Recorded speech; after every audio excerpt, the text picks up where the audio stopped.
राखी चरणे शीश धराखी दुख लाग्या थोड़ी।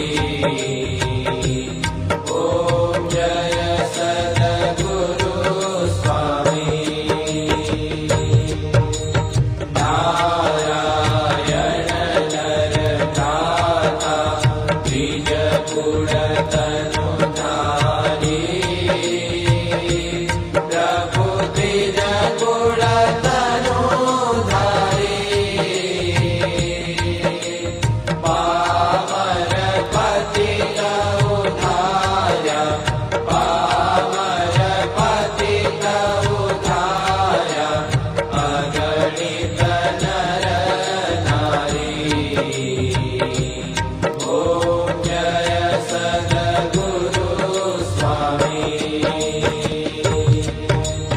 नित्य नित्य नौतम लीला करता अविनाशी। प्रभु करता अविनाशी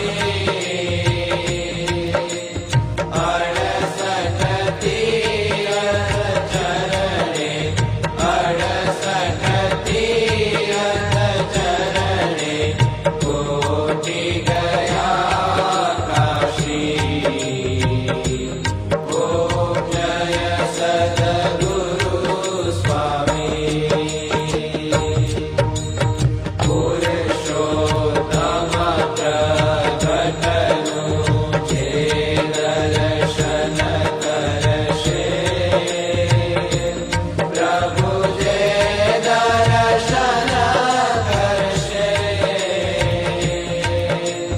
काल कर्म ते छूटी काल कर्म ते छूटी कुटुंब सहित दर्शे। ओम जय सद्गुरु स्वामी आयवसर करुणानिधि करुणा बहुकी थी। प्रभु करुणा बहुकी थी। मुक्तानंद कहे मुक्ति मुक्तानंद कहे मुक्ति सुगम करी सिद्धि।